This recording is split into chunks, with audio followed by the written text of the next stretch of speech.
Welcome everyone to Monday Morning Morons for September 24th, 2018. This week, let's begin with creating your own job, or as I like to call it in this case, wasting money. You see, all this diversity crazy shit on college campuses has convinced college boards and directors that they need a chief diversity officer to really help them diversify their staff because, as we all know, the most important thing about a college professor is their skin color, gender identity, and sexual preferences. So let's hire someone to help us decide which female lesbian of color we need to hire. The trouble is, study shows diversity heads don't actually help diversity. A recent study conducted by professors at Baylor University in Waco, Texas, suggests there is no significant statistical evidence that chief diversity officer positions on college campuses result in their intended effect at all.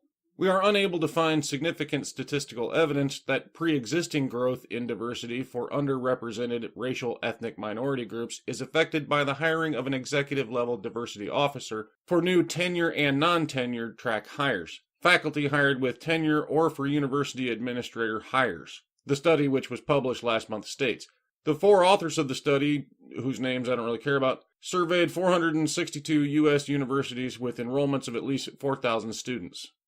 They don't actually help. We're throwing money at someone whose only qualifications are they are the correct color, gender, and sexual orientation, and they don't have any impact on the reason we hired them in the first place. And that is how social justice creates their own utterly useless jobs. Did you major in farcical bullshit? Well, don't you worry, have we got a job for you. Here's 100 or 200 grand a year to sit in a cushy air-conditioned office and do absolutely nothing. Yay! Ironically, the only job they're actually qualified to do. However, since the data is not at all flattering and it's dangerous to point out uncomfortable facts, let's cover our asses a bit with some vague caveats, like it is not immediately clear how much influence an executive-level CDO can exert upon faculty hiring decisions made by individual departments. For instance, West said, the proportion of underrepresented faculty hired is actually higher for institutions that have no CDO, a finding West later described as not very nice. Does that mean that CDOs don't work, or is this the mathematical compositional effect? The whole lesson of this is complicated, West added. But West also acknowledged how CDOs could affect faculty diversity as they are generally intended. I could see how a diversity officer, if they set a positive tone or a tone that underrepresented minority faculty members viewed as positive, that could affect attrition, West told the Chronicle. When asked by the Chronicle of Higher Education about whether universities have chief diversity officers for optics, West responded, the figures in the paper tell an interesting story, but I'm not sure what that is. The story is simple. The spin is complicated because you're trying to figure out a way to make bullshit more valuable than truth. The job is pointless. The people doing it are fruitcakes who should probably be bagging groceries, and we're wasting money paying them for nothing. And how much are we paying them? In an article published last summer, Campus Reform highlighted how much some chief diversity officers make. The article explained that, on average, each diversity-related administrative position, generally identified as some variation of chancellor, provost, or dean, earns $175,088, though at least 15 such officials earn well over $200,000 annually, including 2 administrators who earn more than $300,000 annually. And these are the people lecturing all of us about privilege. I don't know about you, but they don't pay me 6 figures a year to do absolutely nothing. Now then, let's jump to global warming. Why? Because apparently global warming is going to fix racism for us. Rice University professor, global warming could help eliminate racism. Now I know your brain immediately jumped to, what the fuck? Mine did too when I first saw this, but hear him out. It may sound crazy, but he does have a point. Sort of. Let's hear his point first. A professor at Rice University believes rising global temperatures are a good thing in that they could assist in alleviating the scourge of racism. Writing at NBC.com, Scott Solomon says, as the temperature rises, massive migrations will take place, with the ultimate outcome being blending of Earth's races. These migrations will erode the geographic barriers that once separated human populations, Solomon writes. In fact, this process is already underway. As of 2017, 258 million people were living in a country other than the one they were born in, an increase of 49% since 2000. Get that? Because that's my primary complaint with what he's saying. It's already happening. Not because of global warming, but because people are simply more mobile today than they have been in the past. Rivers, jungles, even oceans are no longer insurmountable obstacles to travel.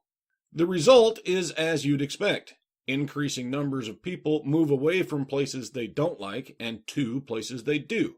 I would argue that the limiting factor at the moment is just money. Your average farmer in, Bangladesh or something, simply can't afford to just leave for a better place, so they make the best of where they are. This is actually good for all of us, because without those limits, 7 billion people will just pile into wherever happens to be the richest place at the moment, suck it dry, and then move on to the next. We see this happening with immigration in Europe right now. Thousands, in fact, millions of immigrants from Africa and the Middle East are pouring into Europe daily and demanding European countries take care of them. Trouble is, they aren't adding any value of their own. They aren't contributing to those countries. They are leeching off of them. The inevitable result, the places they came from do not get any better because everyone who wanted something better left rather than staying there and making that place better.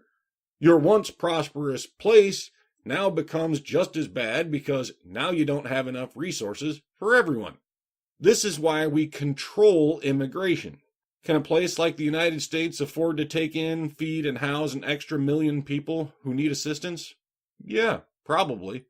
It would probably put a temporary strain on our welfare and assistance programs, but eventually these people will settle in, and many of them will get or create jobs in businesses, maybe become farmers or whatever, and start contributing to the country as a whole. Some won't, of course. Human nature.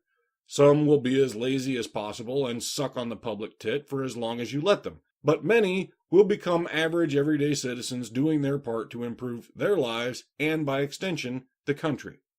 Can we afford to take in an extra 100 million people? No. That is simply too much all at once. That's why we control immigration and set annual numbers.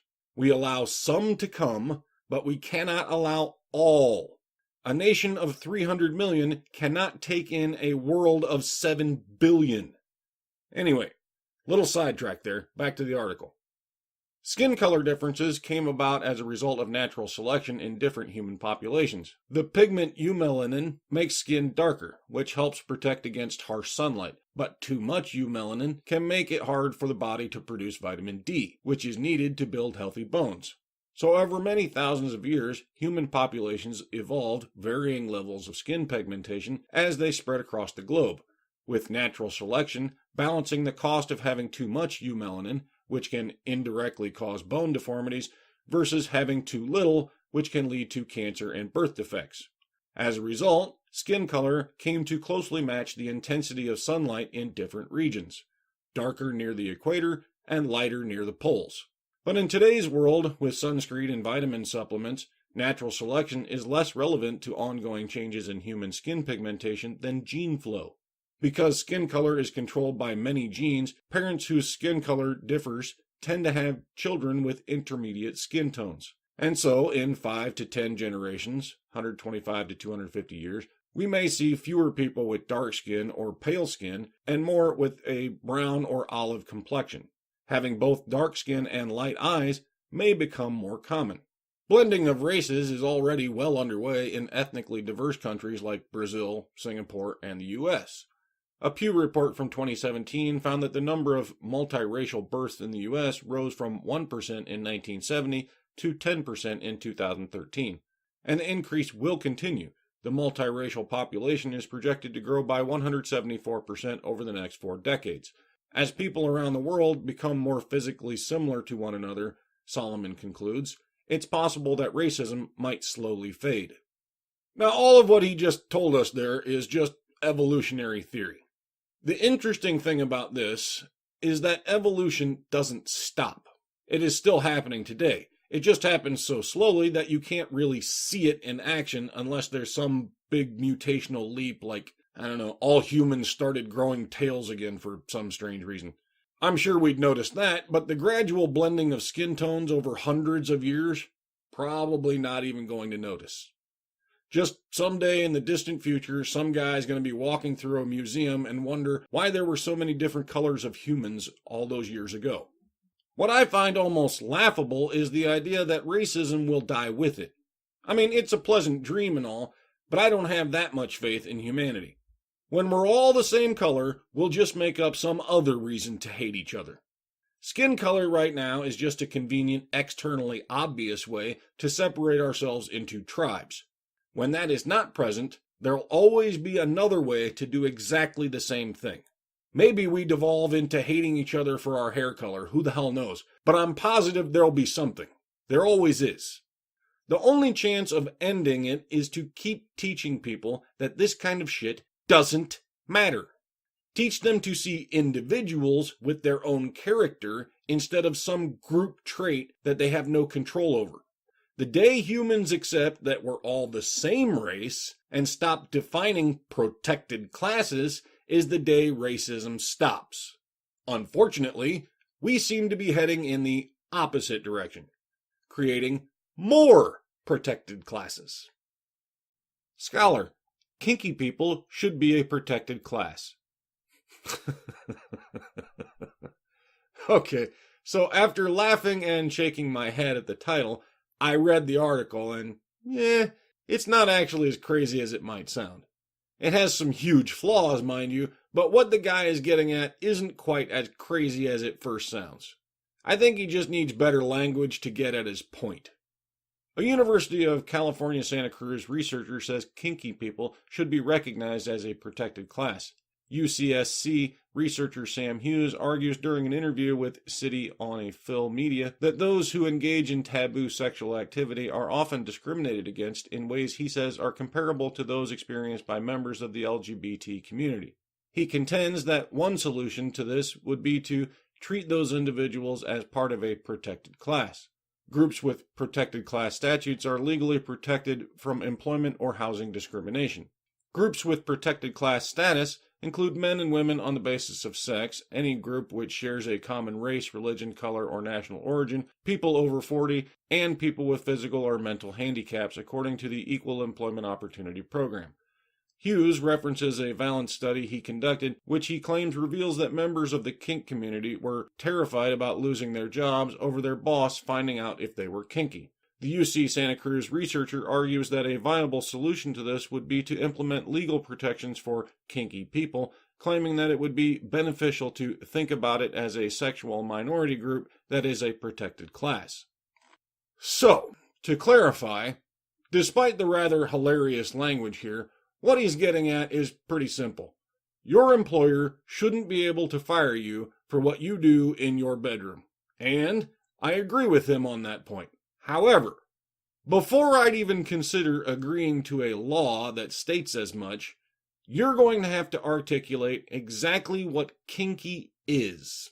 Laws are pretty specific. They kind of have to be. So in order to do this, you're going to have to define exactly what kinky is and what kinky is not. Good luck with that. Not only does that change over time, but even between individuals, there's going to be disagreement about certain sexual acts. Take, for example, something like anal sex. Is that kinky? Some would say yes, others would say no. Depends on your point of view. If we say yes, then every gay man is kinky, and by declaring them such, you're effectively casting them as abnormal. Now, since homosexuality is, what is it now, something like 3% of the population or something like that? I don't remember, but it's something like that. Very small number. Anyway, by those numbers alone, you could say they are abnormal, strictly in the sense that their sexual preference is clearly not shared by the vast majority of the population. However, the word abnormal carries with it a few different connotations generally thought of as derogatory. So while it might be true, it's not very nice to say it. Plus, we now have to devolve into defining exactly what is or is not normal. Again, good luck with that. Just to clarify, before the arguments start, I did not say natural. I said normal. Two very different words. Defecating is natural. Taking a crap on the dinner table is not normal. I hope that clears it up. He clarifies that such a status would not permit individuals to engage in sexual deviance in the workplace, but rather would ensure that individuals would not be punished for their sexual tendencies and preferences. I want to be clear, if you show up to your job in a latex catsuit, you can be fired for that, Hughes says. Not because you're kinky, but because it's not the uniform of the job, because it's disruptive, that sort of thing. But your boss should not be able to go search online, find photos of you somewhere wearing a latex catsuit, and then fire you because they think you're a pervert. I agree. However, I just have to ask, how often does this actually happen? I mean, I'm of the opinion that what you do in your bedroom, or dungeon if you prefer, is entirely your business, as long as it involves consenting adults.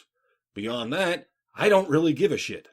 However, if you think such a thing is indeed your private business, why are you making it public by plastering it on the internet anyway?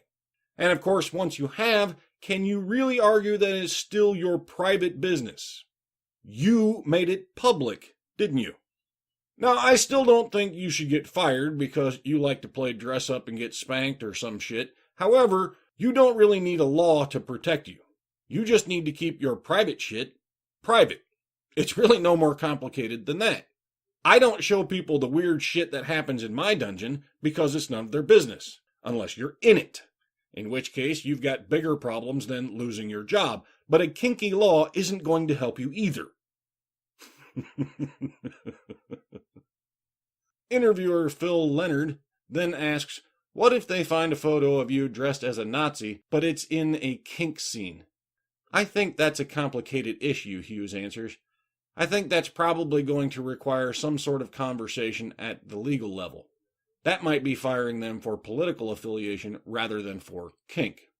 Which should also not be allowed, in my opinion. I mean, unless your job is political. Something like working at the DNC or whatever. Then maybe hiring a staunch Republican would be a bit of an issue. But beyond that, I can't see a situation where your political affiliation is of any concern on the job unless you're being disruptive about it. And then it's not about your politics at all. It's about you disrupting the workplace. Okay, what about like the slave play, Leonard asks? Like someone finds a picture like at a party where they're dressed up as like a slave master. Could they argue that this is my sexual fetish? Hughes then concedes that such a situation would depend on the job, adding that if your job is like working toward ending sex slavery, there might be a good job-related reason why that might interfere. Is there really? Because one is a real thing, the other is just a sexual role-playing fantasy. To me, those are not the same thing at all. But again, if you're keeping your private business private, then wouldn't be a problem, would it? When asked if he understands why someone might be concerned about such an individual working around their children, Hughes responds by stating that such thinking is based on a similar assumption to what we saw with homophobic assumptions in the 1950s, adding that assuming that because someone is kinky, that they're going to sexually assault children is similar to not allowing gay people to work with children because they might sexually assault them. Leonard then presents Hughes with the idea that people may still be uncomfortable with the situation, even if they don't believe it would end in child molestation. Yeah, I don't agree with this line of questioning, and I agree with his comparison. Kinky people are no more child molesters than gay people, or straight heterosexual people for that matter. Are there going to be some who are? Well, odds are, yeah, probably a few. But it's not about their kink unless their kink is molesting children, in which case they're not kinky, they're fucked in the head. Point is, someone who dresses up like Catwoman and likes to hump Batman or something probably isn't a child molester.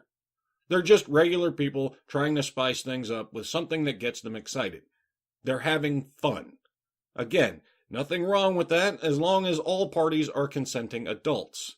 Keep your weird fetishes off the public forum, and you don't need a law to protect you from the puritanical bosses anyway, do you? Do you have any idea what my kinks are? No. Why? Because I don't broadcast them. Pretty simple. All right, Bob. Toxic masculinity time. Teen accused of killing classmate was smiling and laughing during attack, reports say. A Michigan teen accused of fatally stabbing a classmate was smiling and laughing during the attack, according to reports. 24 students watched in horror as Tanea Lewis, 17, killed Danya Gibson, 16, with a kitchen knife in a classroom Wednesday at Fitzgerald High School in Warren, Michigan, Fox 2 Detroit reported. Witnesses said the defendant was smiling and laughing as she was chasing the victim, Detective Donald Seidel of the Warren Police Department told the judge Friday. One blow penetrated Danya's heart, the station reported. Prosecutors said Lewis screamed, "I'm going to kill her," as a teacher tried to shove her out of the classroom, according to the station. Police said there was animosity between the two straight-A students over a boy. Lewis is being held without bail on a capital murder charge. She said yes to the judge when asked if she understood that she is facing life behind bars without parole. Well, hell, Bob. This one's not even a challenge. Says it right there in the article. Over a boy. Blah, blah, blah. You can't talk, moron. Quit trying. I don't care if this boy was even there or not. He is the cause because patriarchy, damn it. These two girls were forced to compete for his attention in a gladiator arena because the damn heteronormative patriarchy insists on it. And now, after this poor girl won, they want to pretend that she committed a crime? It's just another example of the double standards applied to women. Insist that they kill each other, then punish them for doing it. They should be locking him up, damn it. How dare he attract the attention of two girls? The nerve of that guy! Okay, let's wrap it up with a laugh. Ohio Burger King customer calls 911 after employee refuses to honor coupons.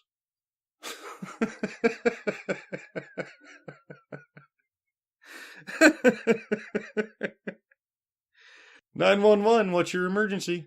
Motherfucker won't honor my coupon! I'm not going to bother reading this one to you. Long story short, the man gave them a coupon from Texas, which isn't good in Ohio. You know, they all say right there at the bottom, at participating restaurants. So that's what happened in a nutshell, but fuck me. You called an emergency number for that. They should have fined you for wasting police time, you fucking idiot.